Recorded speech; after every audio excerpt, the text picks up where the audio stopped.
ఇక్కడ ప్రెస్ చూడండి ఏమి ఇచ్చారంటే organisation related to the red data book or red list.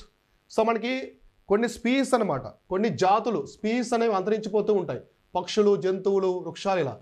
ఈ జాతులు అంతరించిపోయేటప్పుడు ఈ రెడ్ లిస్ట్ అనమాట, రెడ్ లిస్ట్లో పెడతారు వాటిని. అది ఏ ఆర్గనైజేషన్ అని చెప్పేసి అడుగుతున్నారు అనమాట. సో ఇక్కడ వచ్చేసి యూటీఎస్, ఐయుసిఎన్, ఐబిడబ్ల్యూసి, డబ్ల్యూడబ్ల్యూఎఫ్ అనమాట. సో వరల్డ్ వైడ్ మనకి వైల్డ్ లైఫ్ ఉంది కదా, so world wild life forum. So ఇక్కడ ఆన్సర్ వచ్చేసి ఐయుసిఎన్ అనమాట. సో ఐయుసిఎన్ కింద ఉంటుంది, ఐయుసిఎన్ కింద రెడ్ లిస్ట్ ఉంటుంది అనమాట.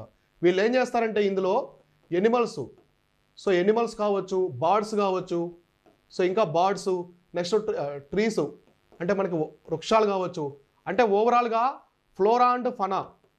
సో ఫ్లోరా అండ్ ఫనాకి సంబంధించి ఏమైనా జంతువులు కానీ పక్షులు కానీ ఇవన్నీ కూడా అంతరించిపోయే దశకు దగ్గరగా ఉంటే వాటికి కొన్ని కేటగిరీస్ ఇస్తారనమాట. అంటే ఇప్పుడు అంతరించిపోయే దశకి పూర్తిగా అంతరించిపోతే ఎక్స్టింట్ అంటారు, అంతరించిపోయే దశకి దగ్గరగా ఉంటే క్రిటికల్లీ ఎండేంజర్డ్, దానికంటే ఇంకొంచెం బెటర్ అయితే ఎండేంజర్డ్, సో దానికంటే ముందైతే మనకి ఇంకా లీస్ట్ కన్సర్న్ అని చెప్పేసి వల్నరబుల్, ఇలా నీర్ ఎక్స్టింట్ అని చెప్పేసి ఇలా కొన్ని ఉంటాయన్నమాట, స్టేటస్లు ఉంటాయి. దాన్ని బట్టి చెప్తారు. మన ఇండియాలో చూసుకుంటే మనకి గ్రేట్ ఇండియన్ బస్టర్డ్ ఉంది, అది క్రిటికల్లీ ఎండేంజర్డ్ అనమాట.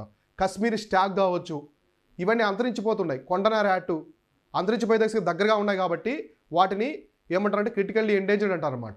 సో ఈ విధంగా ఈ ఐయుసిఎన్ వచ్చేసి ఈ రెడ్ లిస్ట్, రెడ్ బుక్ ఉంటుంది అనమాట. దాంట్లో స్టేటస్ ఇస్తారు, ఎండేంజర్డా, క్రిటికల్లీ ఎండేంజర్డ్ అని చెప్పేసి. ఇవి చూసుకోండి, ఎగ్జామినేషన్లు అడుగుతుంటారు ఇటువంటి ఆర్గనైజేషన్స్. కాబట్టి మీరు ఎన్విరాన్మెంట్లో ఉన్నటువంటి ఇంటర్నేషనల్ ప్రోటోకాల్, ఆర్గనైజేషన్స్ ఇవన్నీ కూడా ప్రాపర్గా చూసుకోండి. ఓకే.